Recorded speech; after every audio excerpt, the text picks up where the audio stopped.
Cashless होने जा रहा है दलित समाज, क्योंकि सरकारी नौकरियों में प्राइवेटाइजेशन हो रहा है, आरक्षण खत्म होगा धीरे धीरे, और पूरा मिडिल क्लास तो नौकरियों से ही बना था। राजनीति से कितने लोग बने होंगे? नौकरी से एक बड़ा मिडिल क्लास बना था। अगर नौकरी में आरक्षण नहीं है, निजीकरण हो गया, तो समझिए आपकी हालत क्या हो। लेकिन ये भी बता दूं कि बाबा साहब के जीवन काल में ही शेड्यूल कास्ट फेडरेशन में गुटबाजी, भ्रष्टाचार सब कुछ शुरू हो चुका था। समाज एजेंडा तय करेगा तो आपके वोट की कीमत होती। आपके पास लोग आते कहते कि हमारा एजेंडा ये लागू करो तब वोट देंगे, तो आपके अधिकार सुरक्षित रहते। और आज दलित लोग जो है ना, राजनीति का अफीम चाटे कह रहा हम अकेले सरकार बना लेंगे। सुधर जाइए, नहीं तो बच्चों को पढ़ने के लिए सरकारी स्कूल बंद हो रहे, नौकरियां खत्म हो रही, आपके वोट की कोई कीमत नहीं है, कोई वोट मांगने भी नहीं आता है। अधिकार कैसे सुरक्षित रहेंगे? अधिकार मांगना, मैं जो बात कह रहा हूं राजनीतिक बात है। राजनीति का मतलब सिर्फ चुनाव लड़ना नहीं होता, क्योंकि सरकारी नौकरियों में प्राइवेटाइजेशन हो रहा है, आरक्षण खत्म होगा धीरे धीरे, और पूरा मिडिल क्लास तो नौकरियों से ही बना था। राजनीति से कितने लोग बने होंगे? लिमिटेड है एमएलए एमपी। नौकरी से एक बड़ा मिडिल क्लास बना था। अगर नौकरी में आरक्षण नहीं है, निजीकरण हो गया, तो समझिए आपकी हालत क्या होने वाली है। मैं कोई आपको सिर्फ चेता रहा हूं। एक दो पॉइंट और कहता हूं, उसके बाद मैं खत्म करता हूं। इसी भाषण में कह रहे हैं, आरक्षित जगह हमें नहीं मिली है, इसलिए डरने की जरूरत नहीं है। हमारी जनसंख्या 7 करोड़ है, हम संगठित रहेंगे तभी अपना दल मजबूत होगा। एक बात हमेशा ध्यान रखनी होगी, शेड्यूल कास्ट फेडरेशन एक राजनीतिक संघ है, उसी के साथ जुड़े रहना चाहिए। लेकिन यह भी बता दूं कि बाबा साहब के जीवन काल में ही शेड्यूल कास्ट फेडरेशन में गुटबाजी, भ्रष्टाचार सब कुछ शुरू हो चुका था। इसलिए मैंने पहले कहा कि भंग कर देते और कहते कि समाज राजनीति करेगा, समाज एजेंडा तय करेगा, तो आपके वोट की कीमत होती। आपके पास लोग आते कहते कि हमारा एजेंडा ये लागू करो तब वोट देंगे, तो आपके अधिकार सुरक्षित रहते। सब जहां तक वो राजनीतिक पार्टी, आपकी वोट की कोई कीमत ही नहीं है, कोई कीमत नहीं। सिर्फ ड्रीम्स देखते हैं, सपने देखते हैं। आगे वो कह रहे हैं, अलायंस के ऊपर कह रहे हैं। अभी सब पार्टी कह रहा है अकेले हम सरकार बनाएंगे, वही बाबा साहब को रिपोर्ट कर रहा हूं। दूसरी बात यह है कि हमें कभी दूसरे दलों के साथ गठजोड़ करना होगा। जो पार्टी हमारा कल्याण करेगी वही हमारी करीबी होगी।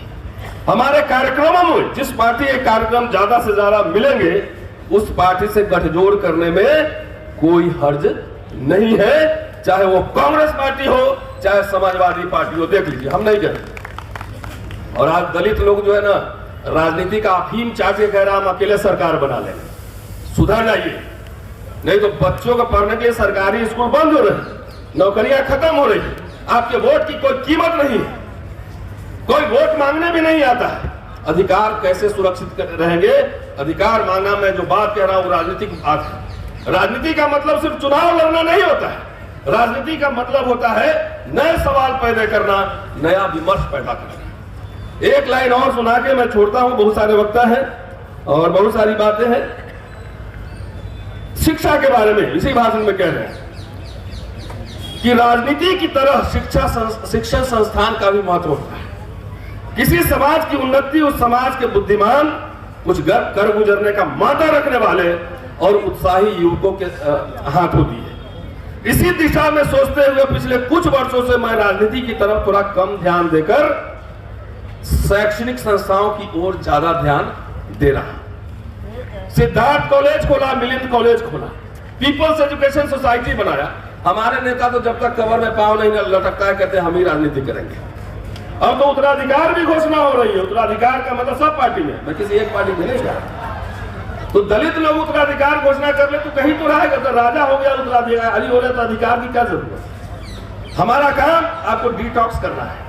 इतना ज्यादा माथा पे चढ़ गया है राजनीति से एमएलए एमपी बनने का नशा कि यूनिवर्सिटी में आपके प्रोफेसर निकाले जा रहे हैं, खिलाड़ी निकाले जा रहे हैं मैदान से, सारी हकमारी हो रही है, उसमें कोई आंदोलन नहीं है। क्या करें? बहादुर लोग जिसमें हिम्मत हो लड़ने का, उनके हाथ में समाज की कमान होगी। सीट का तालमेल करने वालों से कुछ नहीं होने जाना है, क्योंकि वो तो सिर्फ मंत्री बनाना चाहते हैं। हमारे लिए ये समाज बहुत महत्वपूर्ण चीज है। समाज, मैं विश्वविद्यालय में पढ़ाता हूं, और समाज को इतना राजनीति मूर्ति और पार्क में जाके ले गया है कि सब इसी में खुश है। रूलिंग क्लास समझ चुका है कि इसको खाली मूर्ति बनवाओ तो बोले वहां 200 फीट का बना, वहां 500, वैसे में खुश है। और नीचे से आगे कपड़े उतार दे रहे, सारी हकमारी हो रही। बाबा साहब मेमोरेंडम देते थे, कम्युनिकेट करते थे, डेलीगेशन ले जाकर रूलिंग क्लास से मिलते थे। ये सब काम बंद है। मौर्य साहब अब कह रहे हैं कि सरकार बन जाएगी तब हम कर लेंगे, तब भी कुछ नहीं कर पाएंगे, क्योंकि सरकार सिस्टम वो संस्थाओं के माध्यम से चलता है, वो प्रोफेशनल्स लोग चलाते हैं। हमारा समाज, मैं तो दलित समाज से ही कह रहा हूं, ना आपका सीए है, ना प्रोफेशनल है, ना कोई पत्रकार बनवा रहा है, कुछ नहीं कर रहा है, खाली सबकी दिलचस्पी, चाहे ऑटो चलाने वाला भाई हो, चाहे रिटायर्ड आईएएस ऑफिसर, सबको कहता है कि हमको विधानसभा में ही जाना। किसी को 1000 करोड़ का बिजनेस नहीं खड़ा करना है, किसी को संसाधन में हकमारी हो रही उसमें बात नहीं करनी है।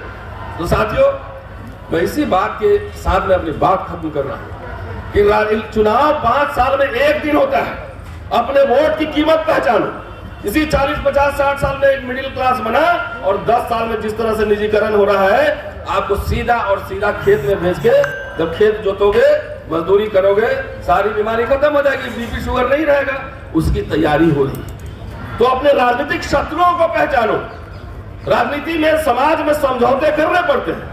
लखनऊ में ही 25 अप्रैल 1948 को बाबा साहब ने कहा था पिछड़े वर्ग के एक सवाल पे कि मैं ये नहीं कहता कि आप शादी ब्याह करो ना करो, खाना खाओ या ना खाओ, लेकिन कम से कम आपकी इतनी संख्या है, अलायंस करके आप कम से कम सरकार तो बना सकते हैं। लेकिन रूलिंग क्लास कितना चतुर है, हर जात का पार्टी खड़ा कर दे रहा है, हर जात का। तो ऐसे लोगों से थोड़ा सावधान रहिए, अपने वोट की कीमत बढ़ाइए, और जो सरकार आपकी हकमारी कर रहा है, ये नोट कीजिए कि उसको जो हरा सकता है उसी के साथ खड़े होइए, अदरवाइज अपना वोट बर्बाद मत कीजिए। शुक्रिया, थैंक यू।